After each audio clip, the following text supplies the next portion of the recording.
Chapter 4, His First Years. In the course of the year following the birth of Jesus, there arrived in Jerusalem a company of men described as wise men from the east. Matthew 2:1. Who were they? And Matthew 2 talks about the visit of the Magi, and which relates to the term for great, great in the art of science of religion, which religion was the relationship with all of life. It wasn't limited to any particular thing. Masta Yasnaha means that all our prayers and songs and celebrations were for God, so that tells you something. But it was weird for people, this idea they didn't believe in secular life, and they didn't have a separate class. Everybody was supposed to learn all this stuff. And Matthew calls them Magoi. By this name, Magi, in Latin we pronounce it Magi, the Greeks denoted the priests of the Persians. Just as we now speak of the Brahmins of India, the Magi may have been a tribe as Herodotus says they were. Now, the Zoroastrian material, as we call it, the oldest of it is 1700 to 2000 BCE, and there's linguistic and other reasons to think that it is from an earlier period. Now, is it earlier within that 300-year period, much like the Gospel of John was about 30 years after the death of Paul? And, 3 generations later, the other 3 Gospels had their initial versions. Certainly there's a bunch of indications to that effect, but that it was a Magian revival, but to them among the Persians, as to the Levites among the Jews, were entrusted all the public matters of religion. Their chiefs educated the prince. They were royal counselors and judges. They kept sacred traditions and were thought to be able in various ways to divine the future, especially by watching the stars and by interpreting dreams. In the Roman Empire, their name was generally assumed by magicians. The bad character of this class is clear from a decree of the Senate, which banished them from Rome in the year 16. Matthew used the term in its original, in its national and honorable sense. This is certain from Herod's honorable treatment of these Magi, for in the whole world there were only 2 classes of men who would have been at all safe in coming to the capital of so jealous and bloody a tyrant with the question, where is he that is born King of the Jews? Even though, as was the case with these Magi, they were understood to be seeking not for a spiritual, but for a temporal Lord. Now, you think if they were actually doing this, they were thinking of both, or trying to implement an influence towards a temporal leader being a spiritual leader. But these 2 classes were citizens of Rome and the subjects of Parthian kings, and would have been well that even such should have had more than a common claim to the protection of their governments. The Parthians, a small but warlike tribe, had gotten the upper hand in Persia. They were haughty and fierce, and so wielded the military power of that country as to make it dreaded even by the Romans. Herod's kingdom was exposed to their sudden inroads, and in his youth he had fled before them from Jerusalem against their anger. His dependence even on the Roman power was no sufficient protection, and Babylonia, which was then a province of the Parthian Empire, was the city of Ctesiphon on the river of the Parthian Empire. Was the city of Ctesiphon on the river Tigris, one of several of the Parthian capitals. If these pilgrims came from Ctesiphon under a safe conduct from the Parthian king, or were Magi of his court, Herod would not have dared to touch a hair of their heads. and would have been driven to some such policy as to that which he did resort. His treatment of them, especially his calling together the Sanhedrim, a body of men who, in their sacerdotal and learned character, much resembled them, proves that these magi were commonly held to be in the Middle Ages. This tradition seems to have grown very naturally out of their reception at Herod's court, and it was probably right in making them 3 in number, for this seems to be indicated by their presence to the infant Jesus. These magi are described in our version as from the east, and it is said they were in the east when they saw the star. In the original, the Greek word is the same in both places, but with such a difference in its form as would make the difference made in English by prefixing to the former the word far, which thus means the far east. Now, that's not what's meant in the far in Jafar, but, just thought I'd point that out. In some of the later books of the Hebrew scripture, Hebrew is in the people, not the language. Aramea would have been the language. Babylonia is called the east, and Persia lies next beyond it in the same line. History, geography, and Hebrew usage leaves no reasonable doubt that these strangers were Persians and saw the star in Babylonia, then a Persian province. Zarathustra, the famous Persian teacher of religion, his name by itself indicates that, he may have been as far back as the Parsis say he was,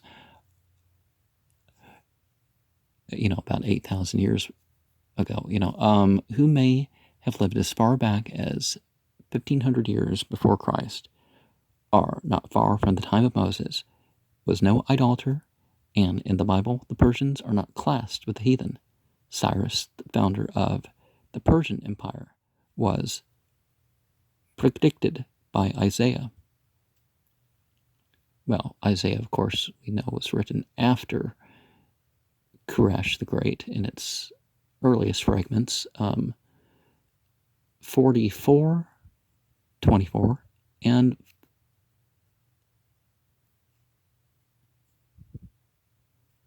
45:1-6. By him the temple of God in Jerusalem, which had been burnt by the king of Babylon, was ordered to be rebuilt, and in his proclamation to that effect, Nehemiah 1:1-2, he acknowledges the God of the Persians and of the Hebrews to be the same Lord God of heaven. Daniel was high in honor with this king, and the Magi had an idea of Sasiash, our Redeemer, to come, that in certain respects was strikingly like his. Well, Daniel, of course, being a figure from at least 1,000 years before they say he is, 1500 BCE, Daniel, in striking detail that compares to the biblical idea of Daniel. So Daniel was rewritten in a different period, it appears. Of course, nobody, was expecting such a Christian idea of a savior, right? Well, not nobody, but none of these so-called predictions that they typically point to. From the time of Cyrus, there were ever many Jews in Persia, our Parthian country, and many things pertaining to the Hebrew religion must have been well known to some of the Magi. Now, Isfahan is supposed to have 70,000 Jews when the great false Messiah comes. And that is, the numbers are that high.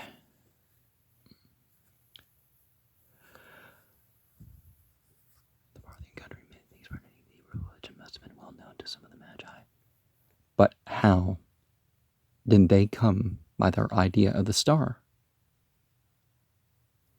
It was the universal belief of their times that the stars controlled the fates of men. No, it kind of wasn't.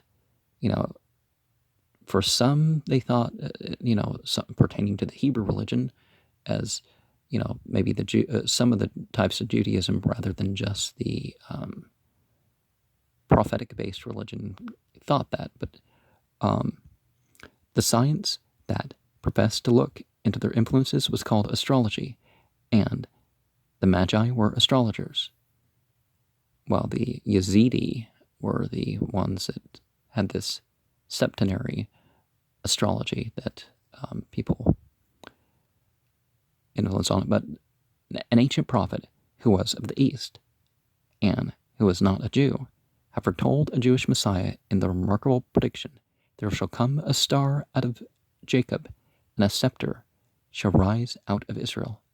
Numbers 24:17. Well, every man and woman is a star. Doesn't mean the capabilities are the same, but we can all share in the same nature and other stuff about that. Verse 3 of the Book of the Law, Aleister Crowley's, but I wouldn't put him as a spiritual authority that anybody's meant to follow if they don't want to. Well, it's always a choice, but you know what I mean. Words then understood as foretelling that a new star would shine at his birth. In all Syria there was in their times an expectation that this personage would soon appear, which must have been common also to the Jews in the East and in the Far East. Within that very century, this belief, as Suetonius and Tacitus state, had much to do with the uprising of the Jews against the Romans, in which Jerusalem perished. Suetonius says, "Per crepurat orient toto vetus en constans opinio esse in fatis at eo tempora Judaa perfecti rerum potiurenter." Tacitus says, "Pluribus persuasio ineret antiquis sacerdotum liberis contenteri eo ipso tempora for ut elsceret oriens prophetic Judaa verum potirenter." That which is further required to explain why they were so sure they saw the star of the King of the Jews is furnished by a discovery of Kepler. He traced back the orbs of the planets and found that near the time of the birth of Jesus, certain of the planets were in positions of great importance in astrology. Jupiter and Saturn were in conjunction. That is, were very close to each other, as I indicated in my one Yule ceremony, and were in such a place in the zodiac that the like happens but once in 800 years, and there were other astrological signs all giving the idea that some great event was to come to pass in Judaa, as Kepler says, according to the rules of the Chaldean art, as existing even till his own time. The new star therefore seemed to them the star of the King of the Jews, and it seemed providential that Kepler enables us to see how the Magi came scientifically to this opinion. For the silence of the Bible as to anything supernatural in this proves it was not revealed to them. The conjunctions of Jupiter and Saturn occurred twice, in the spring and in the autumn of the same year, and some have thought the Magi saw the earlier one when they were in the east, the latter one when they left Jerusalem, and that it was in the direction of Bethlehem. and so acted as a guide to them. But it is neither manly nor honest thus to evade the astronomical difficulties of their guidance by the star. It does not suit the words of Matthew, who says it was a star, and that while it went before them, and the latest astronomical researches, while they prove the accuracy of Kepler's discovery, prove that this conjunction was not in such a direction from Jerusalem that it could have in any way have been a guide to Bethlehem. There is not room in a work like this to enter into the details for the reasons on which every statement is based and from which every conclusion is drawn. Dr. Francis W. Upham's book, The Wise Men, Who They Were and How They Came to Jerusalem, New York, 1871, of the Common Era, is the first successful attempt I have seen to clear up this pilgrimage. After reading it, I canceled what I had before written on the subject, before solving what heretofore has been a mystery. This book gives new ideas and facts to the history of our religion in the early ages of the world, which are of great value to the people as well as to scholars, especially so in their bearings on the discussions of these times. I cordially concur with Dr. Taylor Lewis in saying, whoever reads this book must so acquire a new interest in the study of the Scriptures. There is hardly a page in which we are not startled by something strikingly original, while at the same time leaving on the mind an impression of its profound truth. Herod and the Magi. Upon arriving in Jerusalem, the Magi seem to have gone at once to the king's palace. At any rate, Herod learned that they were present in the city, and ascertained the object of their coming. With his usual craftiness, he called together the Sanhedrim to learn where, according to the sacred books of the Hebrews, the Messiah should be born. They recited to him the well-known prophecy in Micah, verse 2. 5:2. Because some books they just say V is short for verse of the same chapter. But not here. Pointing to the Bethlehem. Indication of Virgo. So instead of October in the age of Aquarius, the age of Pisces, Virgo was September. So, calling the Magi to him, Herod carefully inquired the time at which the remarkable star had made its appearance. Then he directed them to go forthwith to Bethlehem and ascertain exactly all the facts in the case and report to him, pretending that he was equally desirous to pay due deference to the royal infant. The Magi resumed their journey, still beholding the luminous appearance in the heavens until they reached Bethlehem, where, of course, in so small a village, they had no difficulty in ascertaining the place where the infant Jesus actually was, as the star indicated somehow the very spot.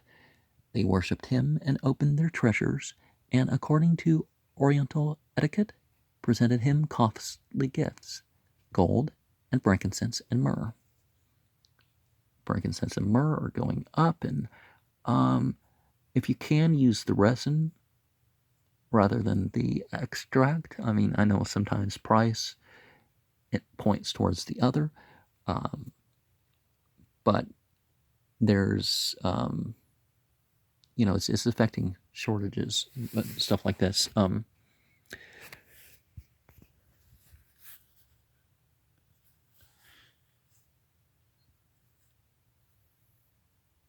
And considering the price of gold nowadays, rather than like $40 or something like that an ounce, like it was when I was a kid, you don't need actual gold. You can use yellow or something of some sort, right? Or something goldish colored, if that's what you feel like doing. That night, they dreamed, and in their dreams, they were warned not to return to Herod. They were believers in visions. They hearkened to this. Instead of going back to Jerusalem, they returned to their own country by some other way, probably going south of the Dead Sea. The night after the departure of the Magi, Joseph dreamed a dream in which he saw an angel who said to him, "Arise, and take the young child and his mother, and flee into Egypt, and be there until I bring you word." For Herod will seek the young child to destroy him. Joseph obeyed the warning and conveyed the mother and child to Egypt. This country was the most convenient refuge for them, being easy of access, politically disconnected from Judea, and inhabited by many Jews who had been long settled in the country. Matthew cites this as a fulfillment of the saying in Hosea 11:1, "and called my son out of Egypt." But the saying in Hosea has, to a modern reader, no reference to the Messiah whatever, and is not prophetical, but is a mere statement of a fact in early Jewish history. The explanation seems to be that it was the habit of the Hebrew mind to refer everything to the Messiah, to make every past event somehow typical of him. Well, you're writing a Christian gospel, but that. And that Matthew was familiar with the fact that before the coming of Jesus, the Jews believed from this passage that the Messiah was to repeat in his history what had occurred in the history of his people. So if you're going to say that Jesus is God because of some miracle attributed to him, it's like, well, what about all these miracles being done before?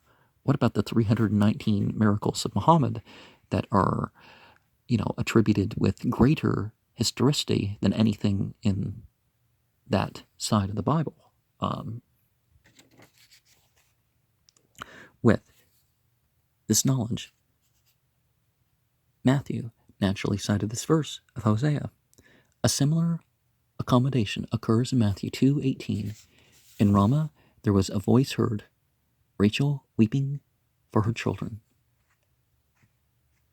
etc.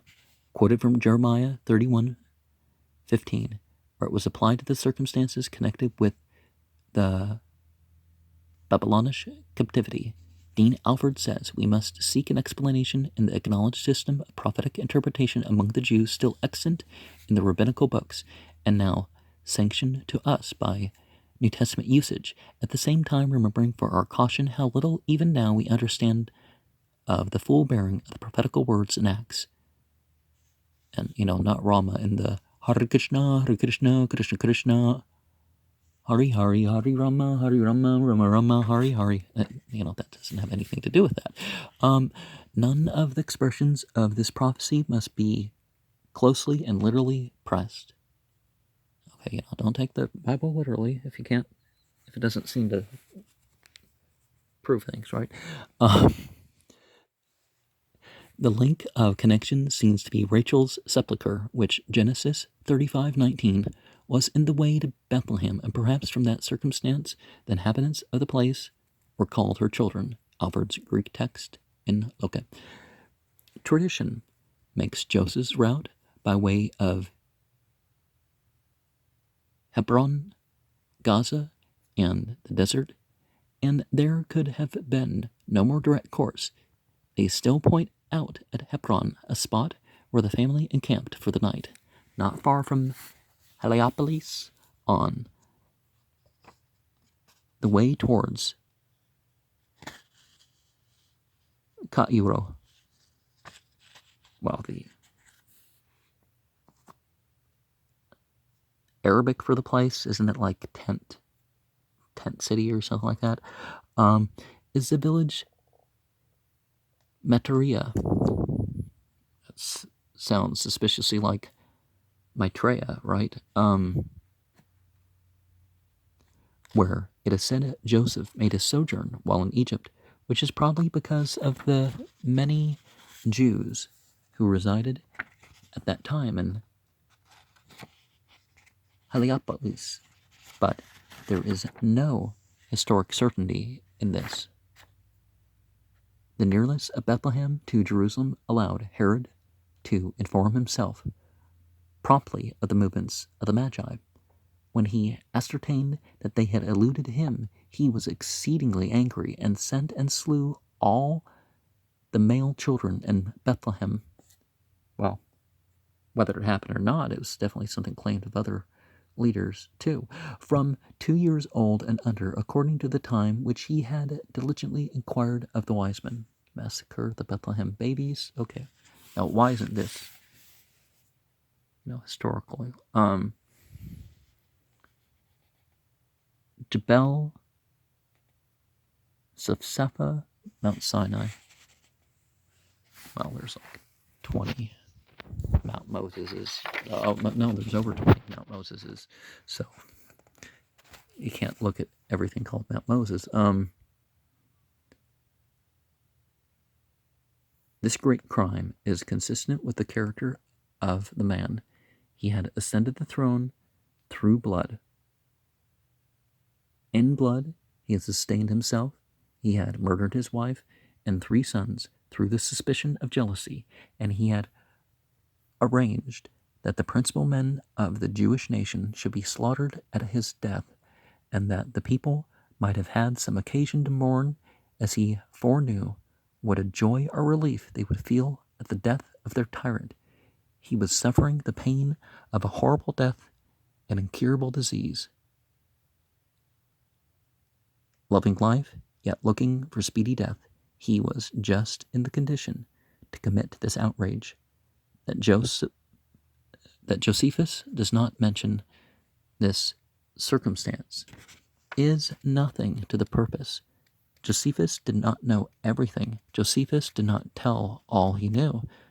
Well, his text was directing, and what we have of Josephus was edited by the Christians, so yeah. So many and great were the outrageous crimes committed by Herod that even if this came to the knowledge of Josephus, Josephus would have hated the sort of figure that the Christians say that Jesus was. It might not have occurred to him to mention it. It did not specifically bear on anything he had in hand, and he had told enough of Herod's history to depict the character of the wretch, whom the Emperor Augustus is reported to have said, Herodis malim porcus esse quam filias. I'd rather be Herod's hog than Herod's son. Well, if you like carob and they feed carob to the hogs. There is every probability in the history and nothing against it, unless you say that it is too horrible to be believed. But why? Herod murdered his wife, Mariamna, and his 3 sons, Alexander, Aristobulus, and Antipater, the latter just before his own death, perhaps about the time of the Bethlehem massacre. If he killed his own family, would he feel any compunction at killing some of the children of the hated inhabitants of an obscure Jewish village? And Matthew is as good historical authority as any other ancient writer, and better than Josephus, well, according to the Christians, but any. Liechtenstein suggests that Josephus would purposely avoid everything that drew attention to the messianic hopes of his people, because it backfired so many times, right? Lardner, that he could not have mentioned this case without giving the Christian cause a great advantage. And rather than as early as it said, the Pauline text, we don't have any from the 1st century for a reason. Some of the Gospels required the temple records and stuff being destroyed for them to make some claims. Now, why aren't some of these claims in the earlier Gospels? Anyway,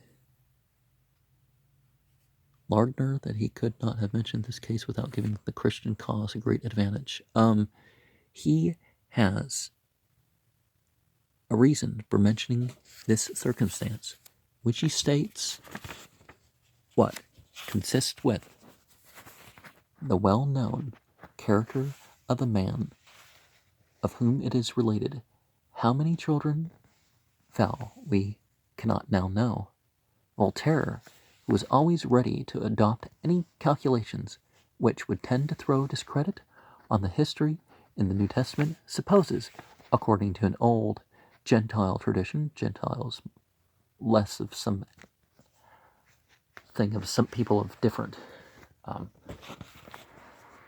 tribes, because that's not the appropriate way to use it. So, oh, you're, religiously inferior because you're different. No, don't ever do that. It's like if a Jew calls somebody goyim because they weren't born of a Jewish woman or something. I don't, the reaction that can get is,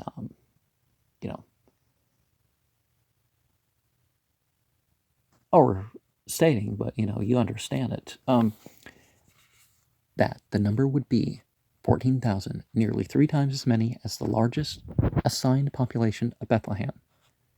See, it's more put in there for a reason. Perhaps the number is in a different sense, right? Put it in Aramea. What is 14,000?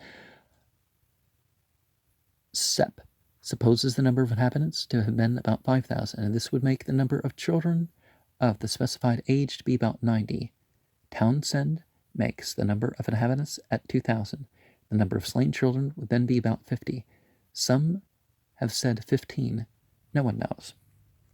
Upon the death of Herod, Joseph had another dream in which he saw an angel who told him to return to his native land with Mary and the child, as his enemies were now dead. Return settlement in Nazareth. I forget, what does Nazareth mean? That's also could have some importance to the story. Joseph obeyed immediately.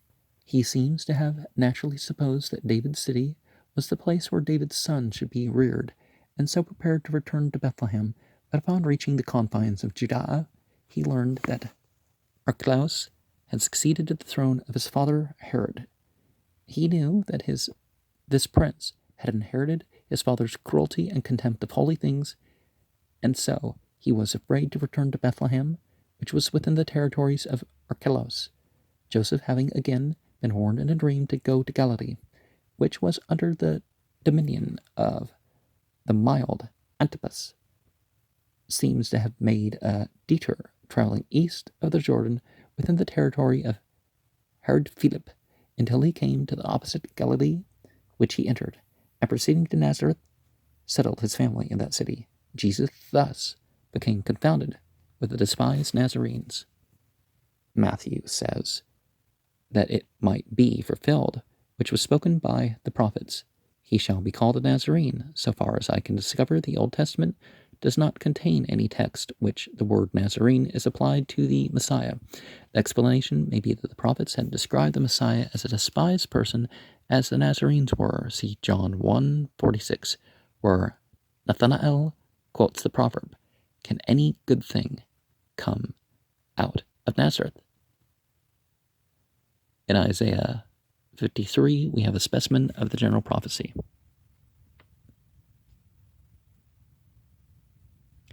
In this town, the first 12 years of the life of Jesus were spent. History gives us a little insight into this period of his existence. Luke says that he grew and waxed strong in spirit, filled with wisdom, and the grace of God was upon him. He had for his playmates his younger half-brothers, children born to Mary after Jesus, together with his cousins, the children of Cleopas. At his mother's knee, he learned language and elements of religious thought. He was promptly engaged in assisting in the ordinary affairs of the household as he grew older, and perhaps assisted his reputed father, Joseph, in his business as a carpenter. Well, doesn't say that Jesus and such were hand laborers. That's a little bit actually lower than carpenter, because carpenter, you'd have a set business. A hand laborer is like, well, you get hired for whatever you get hired for. The silence of history is filled with the babblings of tradition, which seem to delight to crowd these 12 years with wonderful fantasies. We may rely only upon what is certainly affirmed, well, why call these other things fantasies when some of the stuff that the Bible claims, right? Who are we to say what is impossible? But certainly affirmed. And yet it is reasonable to suppose that the wonderful child carried with him the unconscious air of an innocent soul that has uncommon depths of spiritual introspection and is being fitted for a marvelous destiny. So great is the influence of the surroundings of the young that the situation and scenery of Nazareth must have hereafter be forever be a study of profound interest to every student of the growth of character. There is none more glowing than the following with which M. Renan closes the second chapter of his Life of Jesus. Now, I would question the mental veracity of somebody under 13 as a female or under 15 as a male, and even if they had hit puberty, because there's reasons for this, and I don't just mean theological, but certainly nowadays, even though there would have been mental accountability, and now maybe people damage themselves with the drink and psychiatric medication or other medication, whatnot, a bit. You can't necessarily expect from even a 30-year-old what you used to be able to expect from a 12-year-old in terms of the accountability that they admit for themselves. So 30 is the new 12, right? But 12 was an important age for a lot of societies.